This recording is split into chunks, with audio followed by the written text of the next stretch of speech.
ശരി നികത്തേണ്ടതില്ല എന്നൊക്കെയുള്ള കാരണം ഇനി അവർ ആവശ്യമില്ലാത്തതുകൊണ്ടാണ് സഹിക്കാൻ വേണ്ടി വിളിച്ചത്. അപ്പോ വളരെ അനിവാര്യമായ ഘട്ടത്തിലാണ് മണ്ണിട്ട് നിരത്തിയത്. അത് പ്രകൃതി ദുരന്തമല്ല. വഹറൽ ഫസാദു ഫിൽ ബർരി വൽ ബഹർ എന്നൊക്കെയാണ്. ഭൂമിയിലും കരയിലും കുടലിലും ഒക്കെ കുഴപ്പമുണ്ടായി, കരിമണലുകളിലും ബാക്കിയിലും ഒക്കെ ഇവര് മണ്ണിട്ട്. ഇറാഭവൻ, കോഴിക്കോട് ഇറാഭവൻ മണ്ണിട്ട് നിരത്തിയതാ.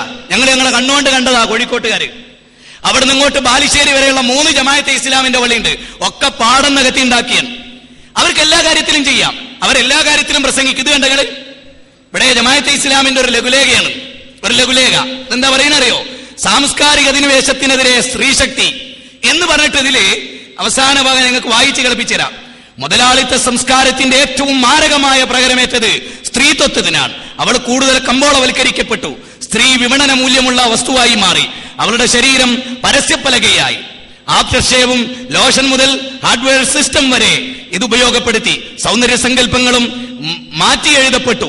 അതുകൊണ്ട് കറുപ്പിനഴക് പാട്ടിലൊതുങ്ങിയത്, കൈകാലുകൾക്ക് ശരീരത്തിനും അളവും അനുപാതവും ഉണ്ടായത്, കണ്ണിന്റെ നീളവും മൂക്കിന്റെ വലിപ്പവും നിർണിതമായത്. എന്തിനേറെ ആഘോഷിക്കപ്പെട്ട കായിക താരത്തിന് പോലും ശരീരം പ്രദർശിപ്പിച്ചാലേ നിലനിൽപ്പുള്ളൂ എന്നൊക്കെ വാദോരാതെ പ്രസംഗിച്ച ആ ആഴ്ചയിൽ ഇറങ്ങിയ മാധ്യമത്തിന്റെ കമ്പോള പരസ്യം അത്. ആ ആഴ്ചയിൽ ഇറങ്ങിയ ഇതൊക്കെ മാധ്യമം മാർക്കറ്റിംഗ് ഫീച്ചർ. നോക്കൂ, ഇതിലേതെങ്കിലും ഒരു ഇഞ്ചിൽ പെണ്ണിന്റെ സൗന്ദര്യം ഇല്ലാത്തതുണ്ടോ? ഞാൻ നിങ്ങളോട് ഒരൊറ്റ കാര്യം പറയും. സൂറത്ത് സഫ് എന്ന് പറഞ്ഞൊരു അധ്യായം ഉണ്ട് ഖുർആനിൽ. നിങ്ങൾക്ക് അറിഞ്ഞൂടെ? നമ്മളെ കുട്ടികൾ വായിച്ചു തരും. യാ അയ്യുഹല്ലദീന ആമനൂ ലിമ തഖൂലൂന മാ ലാ തഫ്അലൂന. നിങ്ങൾ വൃത്തിയിലില്ലാത്ത നിങ്ങൾ പറയരുത്. വയല് പറയാ, ജീവിതത്തിൽ ഉണ്ടാവണം. മുജാഹിദ് പ്രസ്ഥാനം പലപ്പോഴും പലയിടത്തും മൗനം ദീക്ഷിക്കുന്നറിയോ? ആദ്യപടി സ്വന്തം ജീവിതത്തിൽ, എന്നിട്ട് സമൂഹത്തോട്. ഞങ്ങളെ പോളിസിയാ, ഞങ്ങളെ പോളിസി. നിങ്ങൾ എല്ലാത്തിനെ പറ്റി പറയും, ഒന്നും നിങ്ങളുടെ ജീവിതത്തിൽ ഉണ്ടാവില്ല. ഏത് കാര്യമാണ് ഇവിടുത്തെ മുസ്ലിങ്ങൾ ചെയ്യാത്ത എന്തൊരു പ്രവൃത്തിയാണ് നിങ്ങൾ ഉപേക്ഷിച്ചിട്ടുള്ളത്? സർക്കാരിൽ നിന്ന് കിട്ടുന്ന ഏത് ആനുകൂല്യത്തെയാണ്? എനിക്ക് അത്ഭുതം തോന്നി ചില ഭാഗമുണ്ട്. അതെന്താ, ഇവര് ഈ രാജ്യത്തൊന്നല്ലേ ജീവിക്കണമെന്ന് തോന്നിപ്പോവും. അതെന്താ? ഇവിടുത്തെ ജനങ്ങളോട് ചോദിക്കുന്ന, വളരെ ദുഃഖകരമാക്കി ജനങ്ങളോട് ചോദിപ്പിക്കുന്ന ഒരു ചോദ്യമുണ്ട്.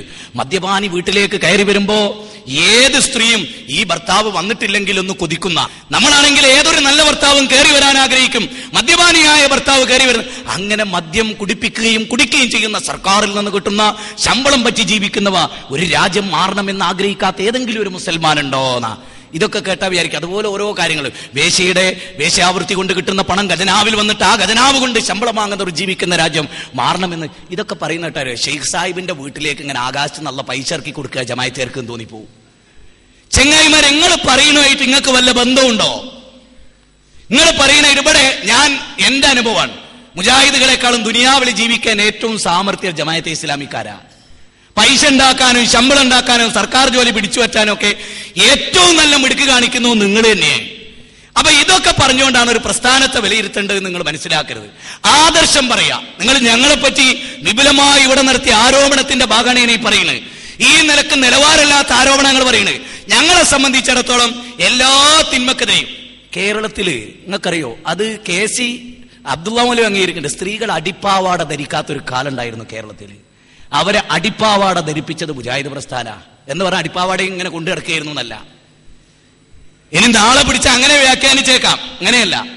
മറിച്ച് ഈ സമൂഹത്തിൽ എന്തൊരു ചെറിയ തിന്മയുണ്ടോ ആ രംഗത്തെല്ലാം ശ്രദ്ധിച്ചത് മുജാഹിദ് പ്രസ്ഥാനമാണ്. പിന്നെ മുജാഹിദ് പ്രസ്ഥാനം ഏറ്റവും ഇമ്പോർട്ടന്റ് നൽകിയിട്ടുള്ളത് തൗഹീദിനാണെന്ന് മാത്രം. ഇനി ഇവിടെ യൂസുഫ് ഉമരി പ്രസംഗിച്ചപ്പോ ഒരു കാര്യം അദ്ദേഹം വ്യക്തമായി അദ്ദേഹത്തിന്റെ പ്രസംഗത്തിന്റെ 19ാമത്തെ മിനിറ്റിൽ അദ്ദേഹം പറഞ്ഞു. എന്താണ് ആ പ്രസംഗത്തിൽ അദ്ദേഹം പറഞ്ഞു? ഇന്ത്യയിലെ മഹാഭൂരിപക്ഷം വരുന്ന ഹൈന്ദവരും പടച്ചതമ്പുരാനെ കൈയൊഴിഞ്ഞു പടപ്പുകൾ ആരാധിക്കുന്നവരാണ്. ക്രിസ്ത്യാനികളിൽ യഹോവ സാക്ഷികൾ ഒഴികെ ബാക്കി എല്ലാ ആളുകളും മുശ്രിക്കുകളാണ്. മുസ്ലിങ്ങളിലാകട്ടെ കുറച്ചുകൂടി വ്യാഖ്യാനത്തോടുകൂടി ശിർക്ക് ചെയ്യുന്നവരാണ്. ഇനി ഞാനൊന്ന് ചോദിച്ചോട്ടെ, ഇന്ത്യ രാജ്യത്തെ മഹാഭൂരിപക്ഷവും ഈ ശിർക്കിലാണെങ്കിൽ പ്ലാച്ചിമട പറയുന്നതിനാണോ ഇമ്പോർട്ടന്റ് നൽകേണ്ടത്? അല്ല അവരെ തൗഹീദിലേക്ക് ക്ഷണിക്കുന്നതിനാണോ അമ്പിയാക്കൾ ഇമ്പോർട്ടന്റ് നൽകിയത്? എന്ത്? ഇത് ഞങ്ങളുടെ ചോദ്യമാണ്. പ്രവാചകന്മാർ ജനങ്ങളെ പഠിപ്പിച്ച ആദർശത്തിൽ എന്തായിരുന്നു പ്രധാനം എന്നതാണ്. ഇപ്പൊ മക്കയെ കുറിച്ച് പ്രബോധനം, പ്രവാചകന്മാരുടെ പ്രബോധനം എന്ന് പറഞ്ഞിട്ട് ഷെയ്ഖ് സാഹിബിന്റെ ഒരു പുസ്തകം 1986 അത് രചിച്ചിട്ടുള്ളത്. 1986 ആ പ്രബോധനത്തിൽ ഇന്ത്യൻ സാഹചര്യത്തിൽ എന്ന് പറഞ്ഞിട്ട് ഒരധ്യായമുണ്ട്. ഇന്ത്യൻ സാഹചര്യത്തിൽ എന്നാണ് ആ അധ്യായത്തിന്റെ പേര്.